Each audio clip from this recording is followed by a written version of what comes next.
Merci, Stephen, merci beaucoup. Namasté. Namasté. Je suis tellement contente d'être là. Vraiment, j'étais comme une enfant ce matin. J'étais vraiment contente.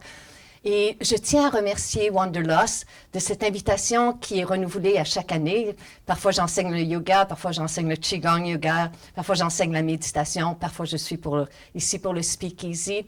J'aimerais remercier aussi Éric Géasson qui suggère mon nom avec tant de générosité. Et merci à vous. Merci d'être là en ce jeudi matin. Il y a tellement d'activités, vous avez tellement de choix et vous avez choisi cette conférence. C'est peut-être le titre, la plus puissante des méditations, qui fait que vous êtes là, mais peu importe la raison, je vous souhaite la bienvenue et je vous remercie. Donc, pour ceux et celles qui ne me connaissent pas, qui sont atterris ici ou qui ont été kidnappés par quelqu'un, tu viens avec moi, tu n'as pas le choix. Je suis Nicole Bordelot, donc j'ai reçu le titre de maître en yoga. C'est un titre que l'on doit pratiquer chaque jour et qui fait partie de ma vie. J'ai découvert la méditation il y a cette année 26 ans.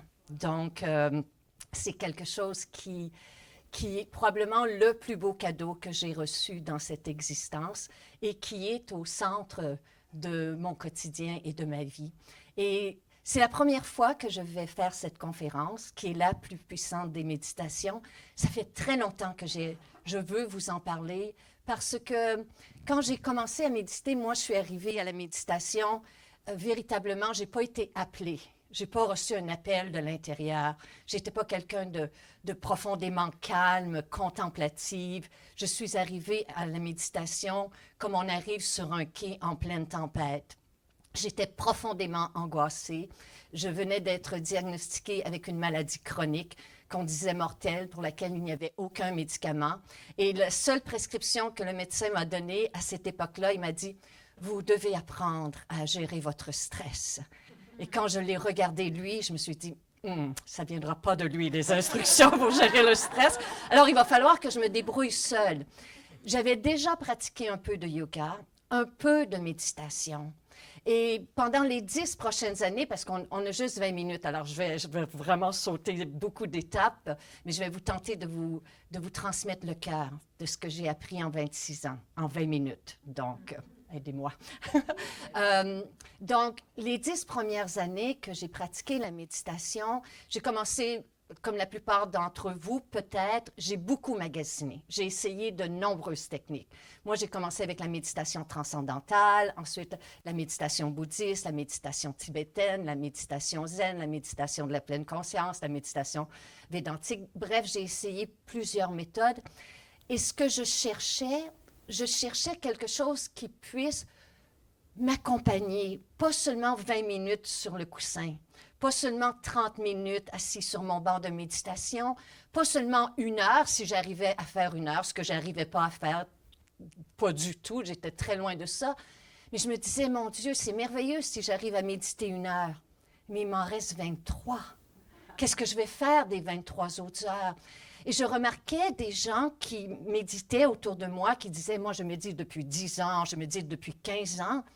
Mais parfois, on était ensemble dans la circulation et ils pétaient les plombs. Alors, je me disais, mais oui, mais pourquoi est-ce qu'on médite si ça ne dure pas? Et je posais constamment ces questions-là à mes professeurs. Et je me disais, mais pourquoi est-ce que ce qu'on acquiert sur le tapis, même ces 30 secondes de sérénité, pourquoi est-ce que ce 30 secondes-là ne me suit pas dans la journée? Pourquoi est-ce que 10 ans plus tard, je suis la même? Au cœur d'une nuit blanche, je retrouve les mêmes peurs, les mêmes angoisses, les mêmes insécurités. Pourquoi est-ce que la méditation ne s'enracine pas en moi? Est-ce que c'est moi? Est-ce que je n'ai pas la bonne technique, la bonne méthode? Alors, je me suis vraiment efforcée. Et là, j'ai dit, la prochaine année, je vais prendre de nombreuses retraites, je vais m'inscrire à de nombreux ateliers et je vais m'efforcer. J'ai fait tellement d'efforts que j'ai même sué, littéralement sué en méditation.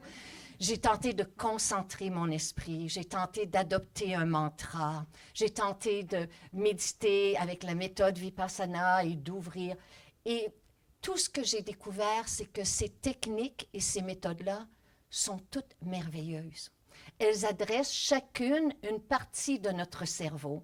Et aujourd'hui, pourquoi je peux vous parler de la plus puissante des méditations? J'aurais jamais pu utiliser ce titre-là il y a 10 ans.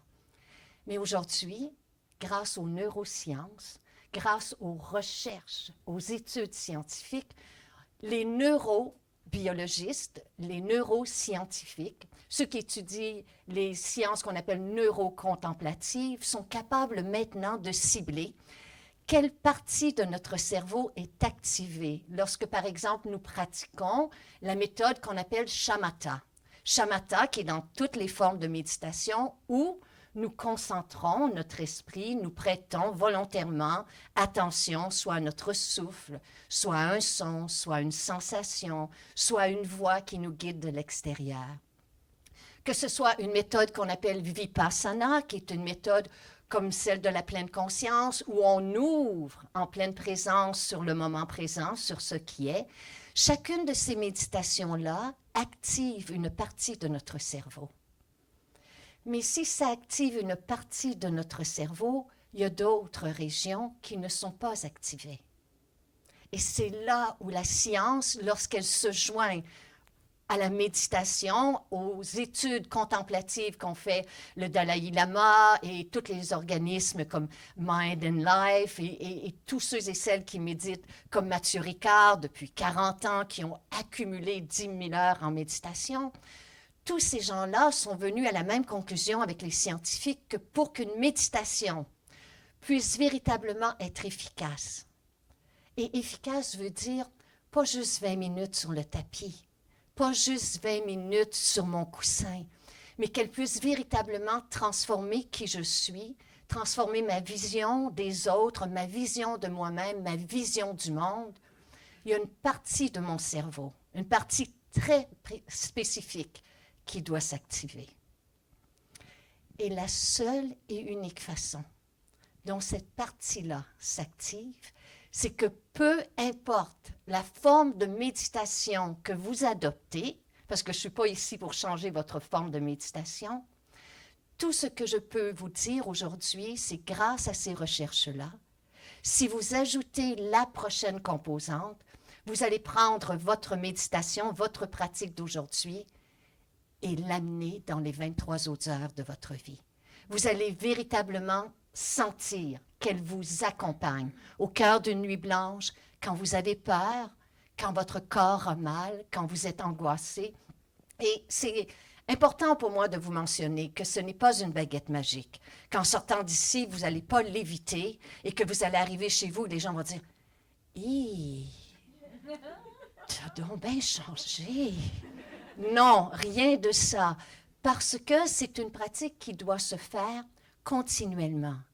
Elle doit se faire pas juste en méditation. Elle doit se faire en file d'attente à la banque, dans un bouchon de circulation, avant d'aller prendre un examen, avant de donner une conférence, quand on rencontre des gens sur la rue, qu'on les connaisse pas, lorsqu'on entre au bureau le lundi matin, lorsque notre ado fait jouer la musique très, très fort ou que notre enfant a eu un problème à l'école. C'est là que je trouve que cette méditation-là devient tellement, tellement enrichissante. La composante que vous devez ajouter à votre pratique de yoga, de méditation, pour qu'elle puisse véritablement vous transformer, c'est la compassion. C'est la compassion qui change littéralement, neurologiquement, la structure de votre cerveau. C'est de savoir que lorsque vous vous asseyez en méditation, vous entrez en amitié avec vous-même. Vous vous asseyez non pas pour devenir quelqu'un d'autre, non pas pour devenir parfait, non pas pour devenir zen, non pas pour devenir calme, non pas pour être un méditant qui accumule des heures. Vous vous asseyez avec les parties de vous qui sont les plus blessées, celles qui ont le plus peur, celles qui sont les plus angoissées. Vous vous asseyez avec vous, avec le monde, avec l'instant présent, sans jugement. Et lorsque vous le faites, profondément à l'intérieur de vous, au niveau hormonal, au niveau des structures de votre cerveau qui sont responsables de la peur, de la méfiance, de l'intolérance, de l'impatience, on voit que la densité de cette partie-là de votre cerveau diminue et que les parties de vous-même qui sont, elles, responsables de la bienveillance, de la compassion, de la patience, de la tolérance, elles augmentent en activité. Donc, il existe de nombreuses méthodes et de nombreuses méditations de la compassion. Et je ne sais pas si vous serez comme moi. Moi, quand j'ai entendu ça, j'ai senti énormément de résistance à l'intérieur. J'étais comme, non. Je préfère continuer à souffrir sur mon bas que d'entrer dans la compassion. Parce que si j'entre dans la compassion avec moi-même, ça va déraper. Et on a l'impression que si on adoucit notre regard envers nous-mêmes, les parties de nous que l'on tente d'ignorer, de repousser, celles qu'on ne veut pas voir, celles qu'on étouffe, vont devenir encore plus fortes et plus apparentes. On a l'impression que si on pratique l'autocompassion, on va devenir égocentrique et narcissiste. C'est exactement le contraire qui est prouvé. Parce que la compassion fait déjà partie de vous. On le voit d'après les études, d'après les recherches, les jeunes enfants ont déjà la compassion à l'intérieur d'eux. C'est ce qui a fait qu'après des années, nos expériences de vie, les épreuves qu'on a traversées, les gens, les relations qu'on a eues, petit à petit, on se bloque de cette partie-là. Donc, j'ai pratiqué de nombreuses méthodes de la compassion. Jusqu'à ce qu'il y a environ 10 ans, j'entre en contact avec cette extraordinaire méthode qui, depuis ce temps, fait partie de ma pratique. Et si j'ai un cadeau à vous offrir aujourd'hui, c'est de vous la donner. Et vous allez peut-être trouver ça étrange, mais je prie chaque jour pour demander à la vie d'être capable de transférer cette méthode-là qui a été si puissante pour moi, physiquement, émotionnellement, spirituellement, afin que vous puissiez aussi la pratiquer et l'enseigner à d'autres. Donc, aujourd'hui, je vais vous guider dans cette méditation-là avec un mot d'avertissement. Si en ce moment, vous éprouvez énormément de résistance, vous êtes la personne qui en a le plus besoin. Je vous le dis parce que j'étais là.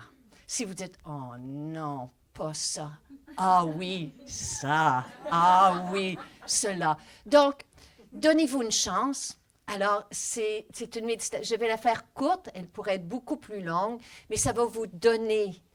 Vous allez goûter l'essence. Vous allez les goûter non pas mentalement, parce que c'est important pour moi de savoir que ce n'est pas une technique mentale.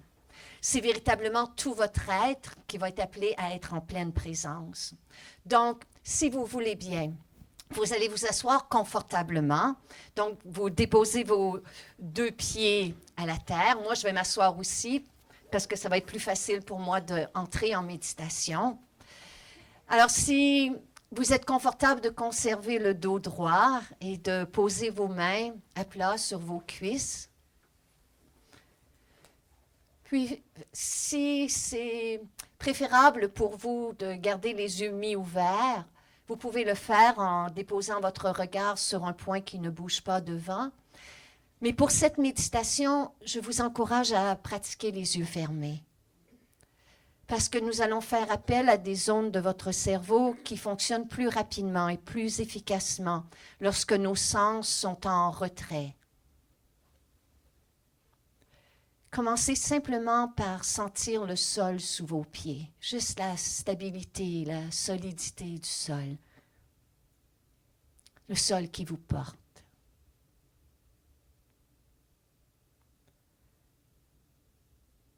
À présent, ressentez la connexion de vos fessiers avec la chaise. Cette force qu'on appelle la gravité, où on sent que cette partie de notre corps est enracinée. Profitez-en pour détendre l'intérieur du ventre.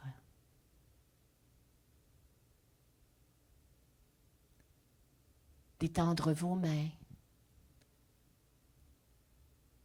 et vos épaules. Détendre la mâchoire et détendre vos yeux. Laissez vos yeux s'adoucir, un peu comme s'ils devenaient liquides derrière vos paupières. Et maintenant, vous n'avez aucun effort à faire. Faites simplement être pleinement ici. Être pleinement ici veut dire être 100%, corps, cœur et esprit. Laissez aller tout ce qui s'est passé avant cet instant de bon ou de moins bon et tout ce que vous avez de prévu à votre agenda aujourd'hui. Faites juste être. Laissez les sons venir à vous. Sentez les sensations qui voyagent dans votre corps et ne jugez rien. Surtout, ne changez rien.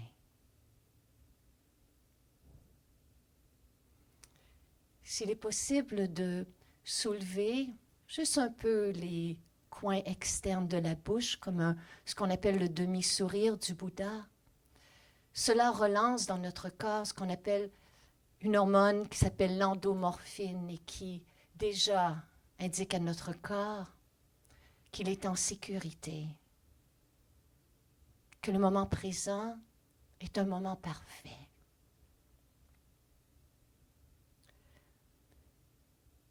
Maintenant, apportez votre attention à la région du cœur.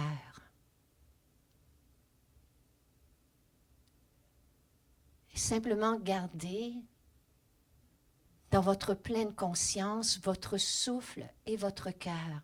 Un peu comme si c'était votre cœur qui respirait pour vous en ce moment. Le cœur qui s'ouvrait sur l'inspire et le cœur qui se détend sur l'expire.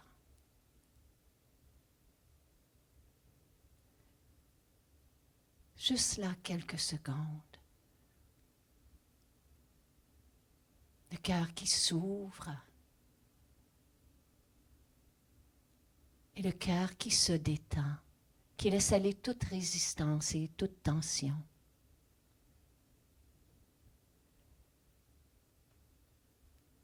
À présent, laissez venir à vous le visage de quelqu'un dans votre vie que vous avez beaucoup aimé, ou quelqu'un que vous aimez inconditionnellement.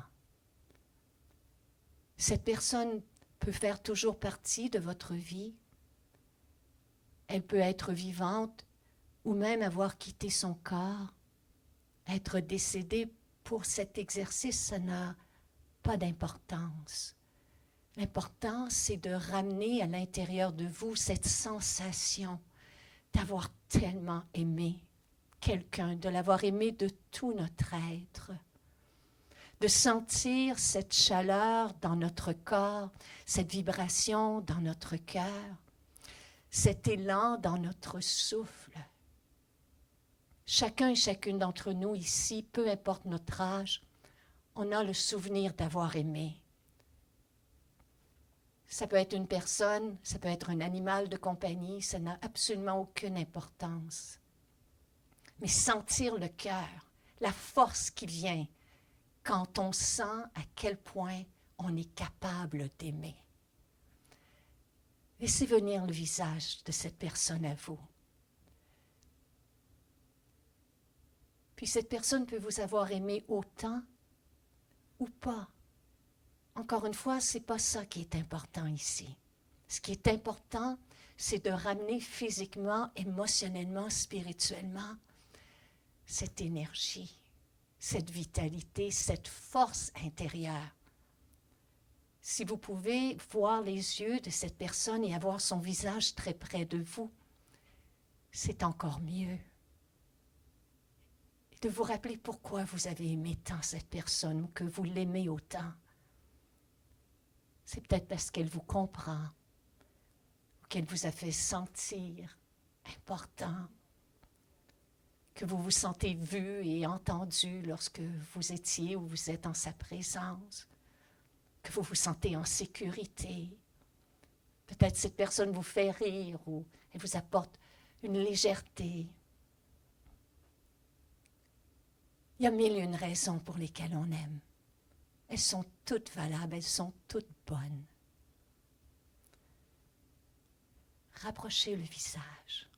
Rapprochez ce visage et voyez ces yeux qui ont été l'objet de tant d'amour.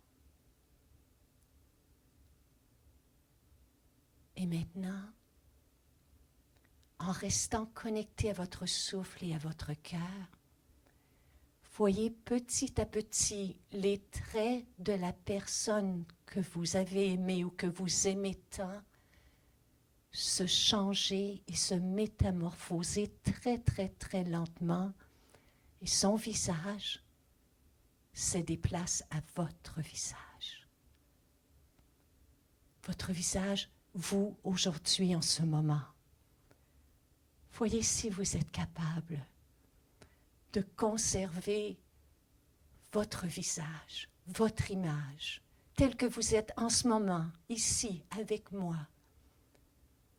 Et de voir que vous méritez, vous aussi, votre propre amour et votre compassion. Voyez si vous pouvez regarder dans vos yeux et de savoir que chaque jour, vous faites du mieux que vous pouvez. Que vous n'êtes pas parfait, parfaite, mais personne ne l'est. Et qu'il y a des gens qui vous aiment, ils ont des raisons très importantes de vous aimer. Voyez si vous pouvez transférer un peu de cet amour que vous avez dédié à l'autre personne, à vous-même. Et adoucir votre regard envers qui vous êtes. Voyez si vous pouvez vous faire une place en plein centre de votre cœur et vous accueillir avec chaque inspiration et chaque expiration. Juste quelques secondes, entrez en amitié avec vous-même. Avec vous, tel que vous êtes, avec vos capacités et vos limites, vos défauts et vos qualités, ce que vous aimez de vous, ce que vous aimez moins, juste vous, encore quelques instants.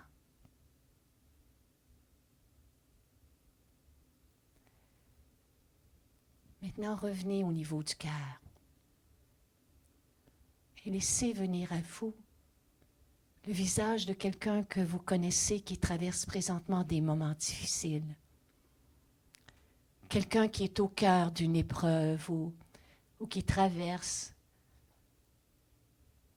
une expérience qui est plus douloureuse, une période de stress ou de changement ou de transformation. Un visage va se présenter à vous. Laissez-le venir et prendre la place de votre visage.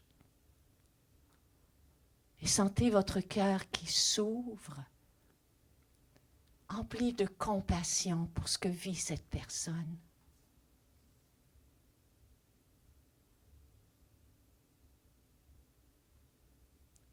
Voyez les yeux de cette personne qui vous remercie de lui faire une place en ce moment dans votre vie, dans votre cœur.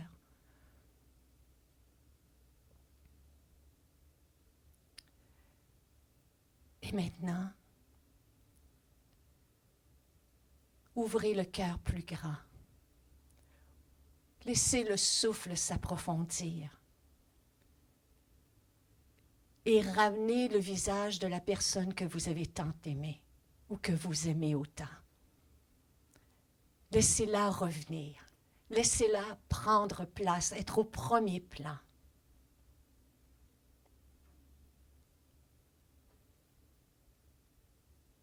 Et maintenant, si c'est possible, sans rien forcer,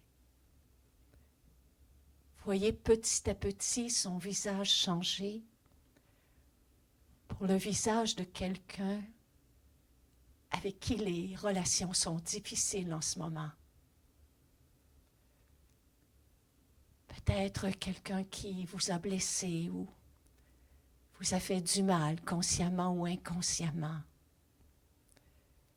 sans rien forcer. Voyez si c'est possible de conserver le cœur ouvert et de savoir que le lien qui nous unit, le lien qui vous unit, la personne que vous aimez tant, vous-même, la personne qui traverse un moment difficile et cette personne avec qui les relations sont difficiles, le fil conducteur, ce que nous partageons tous ici ensemble, c'est notre humanité. Notre humanité.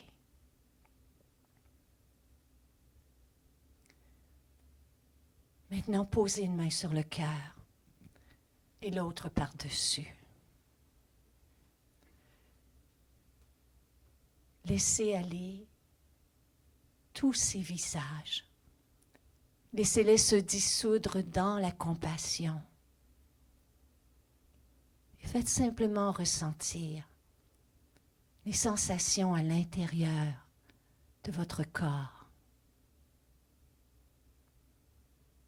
Les sensations à l'intérieur de votre cœur. Les sensations dans votre esprit. Quand nous cultivons la compassion, nous pénétrons dans l'essence véritable de qui nous sommes. Nous touchons à notre bonté, celle qui est inhérente à tous les êtres humains, celle avec laquelle nous arrivons sur cette terre. Nous arrivons sur cette terre avec un regard sans jugement.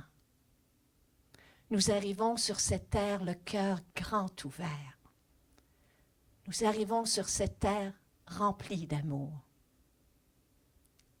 Et lorsque nous avons le courage, le grand, grand courage de ramener la compassion dans notre vie, dans notre pratique de yoga, de méditation, dans notre quotidien au cœur de nos activités, au lieu de critiquer, de juger quelqu'un, qu'on lui dise dans notre tête que la vie te soit douce. Nous activons au niveau hormonal, au niveau neuronal, des changements très importants dans notre cerveau. Et quand notre cerveau change, notre vie change. Donc laissez le sourire revenir sur vos lèvres. Prenez une longue, lente et profonde inspiration par le nez. Expirez. Une autre fois, inspirez à l'intérieur du cœur. Expirez la compassion dans cette pièce pour chaque personne qui est présente ici aujourd'hui, pour chaque personne qui visionnera cette vidéo. Une autre fois, tous ensemble, inspirons et expirons la compassion.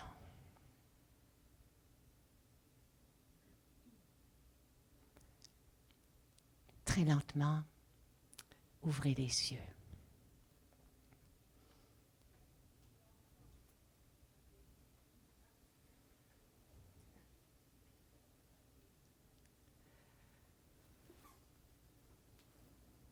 Donc cette méditation, qui a duré peut-être, je ne sais pas, un peu plus d'une dizaine de minutes peut-être. Peut-être avez-vous senti physiquement, émotionnellement et spirituellement son pouvoir. Et que si, en début de pratique ou en fin de pratique de méditation, quand vous attendez sur votre tapis de yoga, au lieu de regarder quel legging porte telle personne et tel sac porte telle personne, Vous rencontrez des gens aujourd'hui et simplement, tout bonnement dans votre tête, dire que la vie te soit douce, que la vie vous soit douce. Au départ, ça va être mécanique. Au départ, vous ne le sentirez pas toujours, puis au départ, vous allez peut-être même entrer dans des zones de résistance. Mais persévérez. Persévérez, parce qu'aujourd'hui, après 26 ans de pratique, je peux vous dire qu'au cœur d'une nuit blanche, et Dieu sait que j'en ai vécu, c'est ce qui m'a sauvée. C'est d'entrer en amitié avec moi-même, avec les parties de moi-même qui avaient mal, qui avaient peur. Et ensuite, lorsque j'entrais dans mes activités au jour le jour et que je voyais des gens qui, par peur ou par douleur ou par souffrance, étaient intolérants, impatients, au lieu de les juger, je me disais en moi-même, que la vie vous soit douce. Et tout de suite, j'entrais dans un espace de calme, de paix et de sérénité à l'intérieur de moi. C'est une pratique. C'est celle qui, à mon avis, à mon humble avis, demande le plus de courage. Mais je suis tellement, tellement heureuse d'avoir eu le privilège de vous la transférer aujourd'hui. Vous pouvez la pratiquer. Vous n'avez pas besoin de suivre le même ordre. Vous ne pouvez pas faire d'erreur. La police de la méditation ne viendra pas vous arrêter pour dire non, c'est l'autre avant, puis après ça, il faut que tu fermes les yeux, puis après ça, tu respires. Rien de ça. Juste de voir si vous adoucissez votre regard envers vous-même, envers les autres, envers le monde. Et je veux terminer ainsi avant que vous puissiez partager avec moi, enfin je l'espère, votre expérience ou que j'ai la chance de répondre à vos questions. Je veux vous dire que si vous êtes ici aujourd'hui, ce n'est pas une coïncidence. Si vous avez choisi cet atelier, si vous vous êtes inscrit, si vous avez fait les efforts pour vous rendre jusqu'à cette chaise, c'est parce que jamais, jamais l'humanité n'a eu plus besoin de gens comme vous. Jamais dans l'histoire de l'humanité, on a eu besoin autant de compassion. La compassion, c'est fait de discernement et de sagesse. C'est fait d'action. C'est fait de changement. C'est fait de joie. C'est fait de beaucoup, beaucoup de joie. C'est fait d'espoir. Mais c'est ce que je crois va finir par changer notre monde. Donc, du fond du cœur, je vous remercie de votre présence, d'avoir plongé dans cette pratique qui demande beaucoup de courage. Et j'espère vous croiser ici et là dans les prochaines années et voir dans vos yeux le changement qu'a fait cette pratique en vous et autour de vous. Namaste.